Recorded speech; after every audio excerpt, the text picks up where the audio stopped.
بسم الله الرحمن الرحیم. مونږ څنګه کولای شو خپل د کمپیوټر د پاره د شټ ډاون شارټ کټ جوړ کړو؟ فقط په یو کلیک به مونږ سره کمپیوټر شټ ډاون کیږي.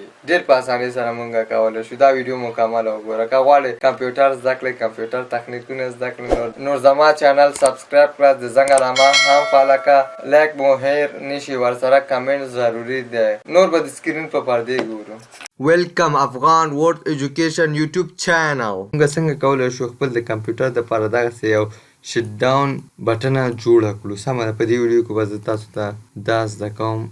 اول هغې دپاره موږ چې کوو کریک شټ ډاون شارټ کټ. اول هغې دپاره لیفت کلیک آن ډیسکټاپ، په لیپټاپ باندې لیفت کلیک ووهو، هغې نه بعد نیو ته ځو، نیو نه بعد موږ هلته شارټ کټ انتخابوو. شارټ کټ په ځای کې به ته دغه کوډ ټایپ کړې. کله چې کوډ ټایپ کړه هغې نه بعد نیکسټ ووهه، نیکسټ نه بعد فنش. په دغه اسانه طریقې موږ سره دا شارټ کټ جوړېږي. سمه ده، زه دلته اوس غواړم چې شارټ کټ جوړ کړم. په لیپټاپ باندې لیفت کلیک نه بعد نیو ته ځو، نیو نه بعد بیا شارټ کټ ته راځو. کله چې شارټ کټ ته راغلم دې نه بعد به زه دا کوډ لیکم. سمه ده، شټ ډاون.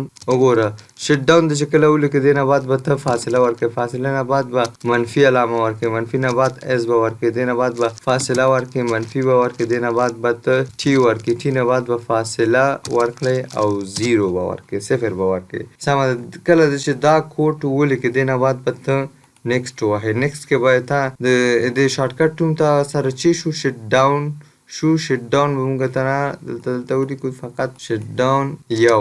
سمه ده، فنش به ووهئ. کله چې فنش ووهه موږ سره شارټ کټ دلته جوړ شو.